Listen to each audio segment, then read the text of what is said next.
Hi everyone, if you'd like to know how to make this love or heart shaped keyhole neckline, kindly watch this tutorial to the very end.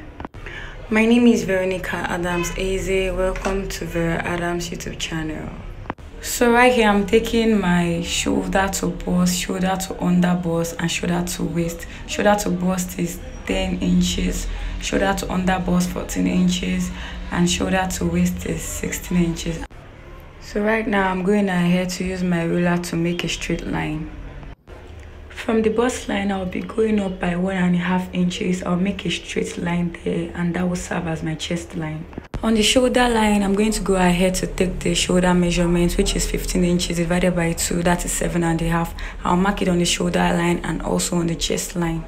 I'm taking 3.5 inches as the neckline width, and I'm connecting to the 1 inch slope that I marked, and I'm going to connect together with the ruler. From the shoulder slope, I'm going to make a straight line down to the chest line. To get the armhole curve, I'm going to divide what I have on the armhole line into 2, just as you see me do right here. I'm going to mark it out, then I'll come in by 0.75 inches. And then I'll go ahead to take the bust measurement around the chest line. I'm going ahead to connect these points together so that I can get the armhole curve.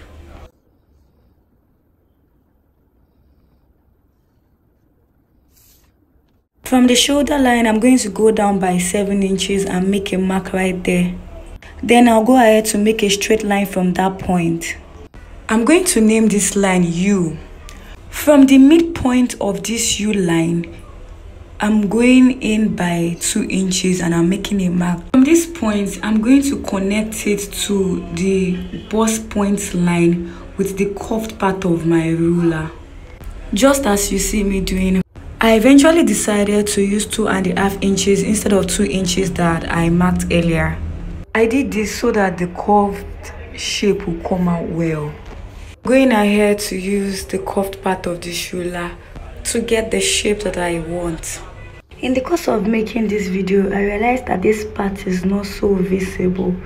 So I'm going ahead right now to change the positioning so that we can all see better. So right here we can see where I marked the 2 inches at first and then the 2.5, which I later used. Moving on, I'm taking the under bust measurement. I'm making a mark there. I'll go ahead to take the waist measurement and also make a mark. Then I'll connect the bust measurement, the under bust measurement and the waist measurement together. Right above the U line, I'm going to come up by 1.5 inches. I'll make a mark there and I'll draw a straight line from that point.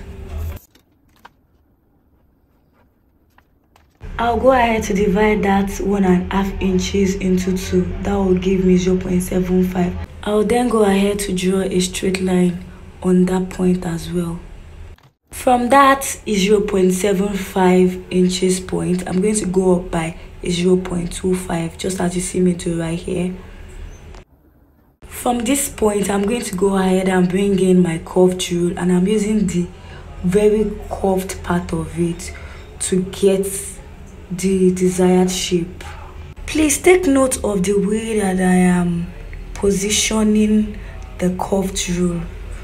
It is very important so that you can get the perfect curve that will give the desired result.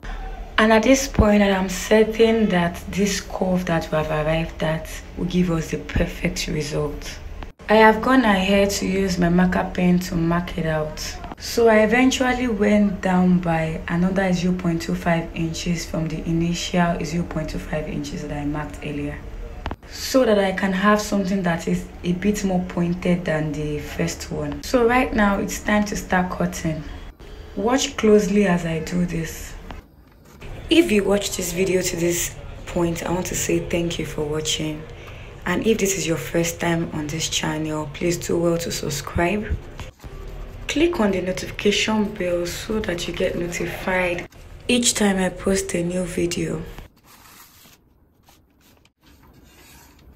Remember, we are cutting on the 2.5 inches point and not the 2 inches. This cutting is actually divided into two parts, the lower part and the upper part. We are done with the lower part, so we are going right to the upper part.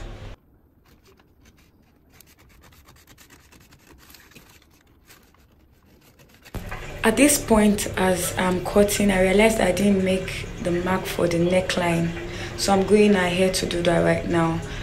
So I've taken 3.5 inches for the neck width, and then I'm going ahead to take 3 inches for the neck depth. I'm going ahead to connect these points together using my curve rule. I will then go ahead to start cutting it out. The final step is to cut out the upper part. If you found this video useful, do well to click on the like button and subscribe to this channel if you haven't. So this is what we have at the end of the cutting. This is the upper parts, and here I'm bringing in the lower parts. I'm sure you can see how well they both align. So right now we have come to the end of this video, and I'll see you in my next one. Bye.